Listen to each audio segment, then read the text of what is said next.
Okay, that looks better. The first slide, just to give you an idea what the course is about, I will be talking about many different subjects in very short time. It's introduction to sociology.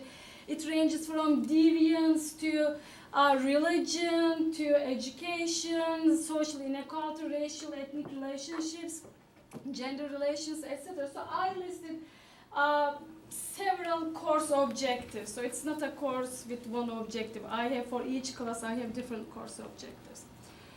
And the design, it will be a hybrid course. So it's we are going to be meeting in class, and students are going to do online activities based on what I lecture in class. So it's very important that I lecture and they get the theoretical background, the information, so they can build their activities based on what I talk in class.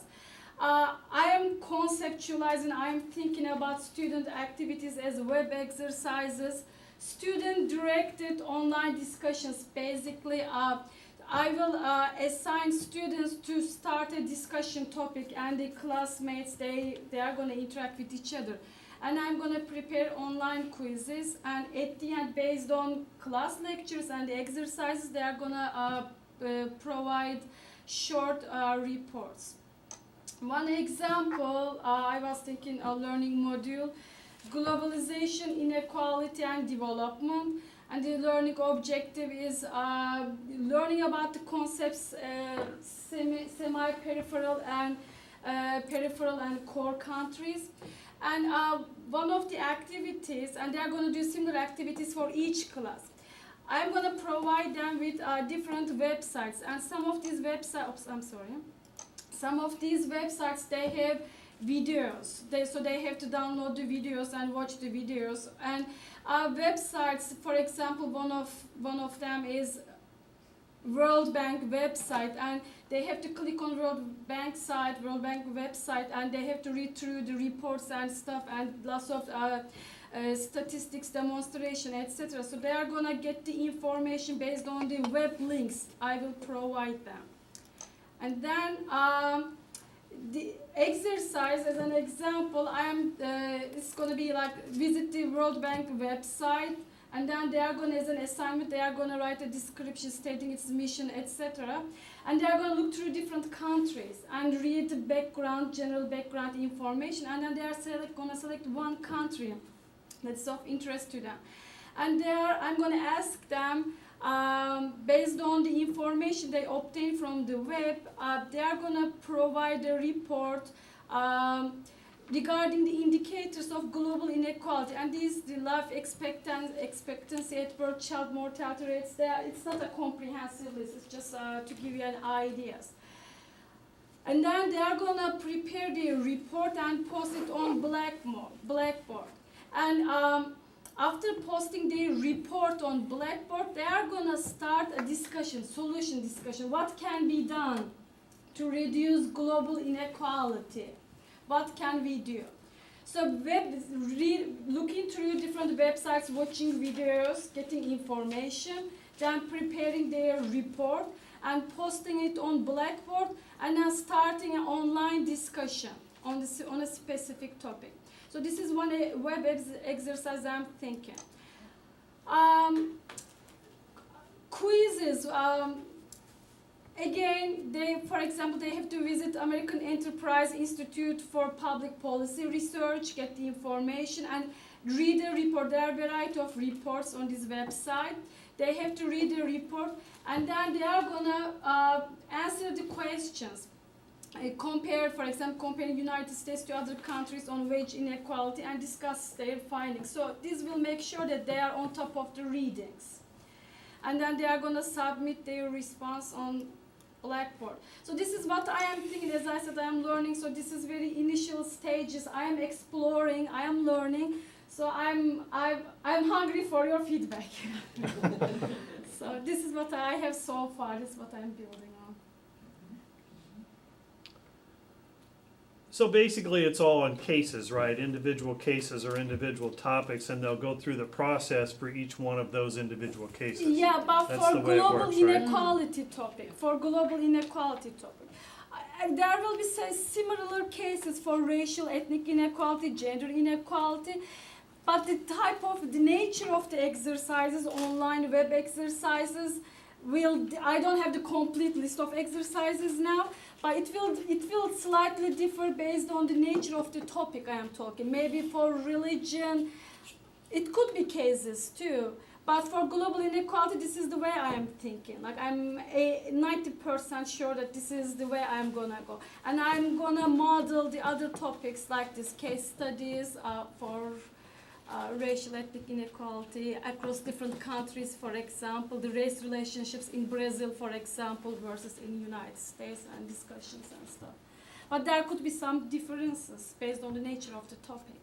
When I'm talking about sociological theory, like early classical sociologists, Comte, Durkheim, etc., it's not going to be much like case, but I have to come up with something different.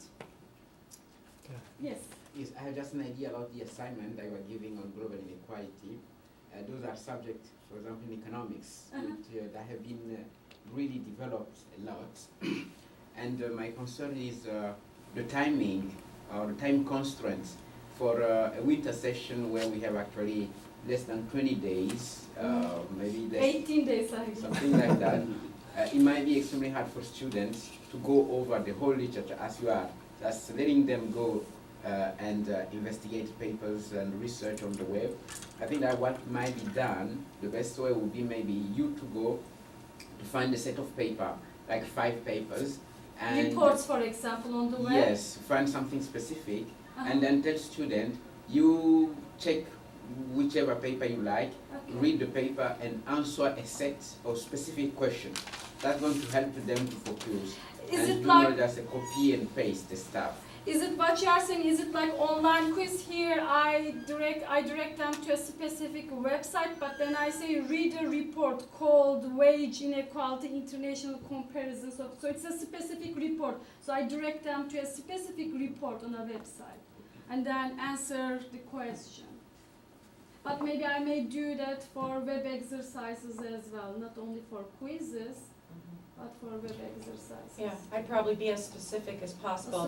When I did something similar to that earlier in the semester, I had a student say, but every time I go, I'm clicking to more and more and more and more, and where do you want me to stop when you say, look at that website? Yeah. Okay, that's yes. I actually think that you can combine what you both are doing, because by doing it before the quiz, you're actually modeling what they have to do. And remember, we want to test what we are teaching. Yes. So I think that's, both of them would be a good combination. Specific, yeah. Yeah. Okay, yeah, for web exercises maybe. Do you think that asking them if they go to World Bank website, and World Bank provides statistics data on almost all countries, don't you think that it would be interesting for them to choose a country that they're interested in instead of, I think it's specific enough, don't you think so? Like choose Honduras, for example, instead of me telling them do a case study on England, The for only example. problem that I would see is how flexible you are to be able to keep track of grading this stuff. Yeah. I actually look at this from much the student's perspective as it is mine to manage. Grading, I would grading will be based on their reports on the indicators. I'm going to give them the indicators to write about, like life expectancy at birth, child mortality rates, personal computers per 10,000. So specifics that I want from them will be the same for everybody, but the countries that they are going to choose will be Right, so how do you know if what the reporting isn't made up? But I can check the information myself as well. And the World Bank, But I mean, it for how many provides, students? what's that? I guess what I'm saying is that, I don't know, I spun my wheels for a while and trying to give them some latitude as to what they wanted to do. And the problem that I found, I think that's a great idea, the problem I found was that for me to manage it, it's like, well, I don't know the life expectancy at birth for Honduras, so I have to go look it up. So I ended up looking up like 20 or 30 different things. I was ended up doing more work than they were, okay, which is the opposite of what's supposed to happen, to try and make sure that they weren't pulling my chain. World Bank, they have it has a way, like you can select the years, the country, like it has specific information on all these informations, and if they can Well, only if go it to works for World you, Bank. it's great, it's just, that's one of the dangers, is that, you know, why would I take 20 quizzes myself to get the key right, instead of just doing one, you know what I mean? I see. Okay. It's more work for me then. Yeah, absolutely. This is supposed to do the opposite. That's a good More point. bang for the Actually, buck. I have to think about it. Yes. Actually, I've done something similar to this in one of my economics, the international economy course, that students have to pick a country at the beginning of the course. And then I give them, in fact, one of the things I do is send them to the World Development Indicators for their country. And what I hit upon doing is I created an Excel file, just like a column, that was standard that they downloaded. And then for their country, they had to put the country at the top, and then they had to put in all the indicators. And it was really easy to just add in all those columns across for all the students in the class. And then I basically turned back to them a Xerox copy of a spreadsheet, which was not actually that difficult to put together. And you can tell, I mean, if you suddenly have life expectancy in Honduras being higher than in Switzerland, right, there's something wrong, right? Yeah. And you can go check it, right? So, but unless it looks suspicious, right, I just presumed that they found the proper information. And that was kind of useful because then we had the whole spread, the whole sample of the countries that they had chose to look at, right, and compare. I know. That's an excellent idea. What we have when we talk about the cultural discussions, where actually the students do go to websites and get specific information. We are not so much interested in facts and numbers. We want them to understand concepts, but back up by economy or history or other aspects. And we give them very specific rubric, and that helps a lot. And we ask them, you need to find this information, this data. You need to find, if you are going to oppose someone else's idea, you need to tell me why you are doing this and where you got information that goes against the evidence that someone else is telling us. And that works very well. But the rubric that we give them is very important. That's a good idea, because then you could grade it, the assignment kind of holistically, rather than having to get down to the bits, as he was saying. And your work will be, it'll go faster for you, and you'll get a kind of a global sense of what each student is doing without having to look at each single detail. Whether the number is correct or not. Yeah, and you're really trying to teach a process of research here. Yes. That's one of the goals, it seems like.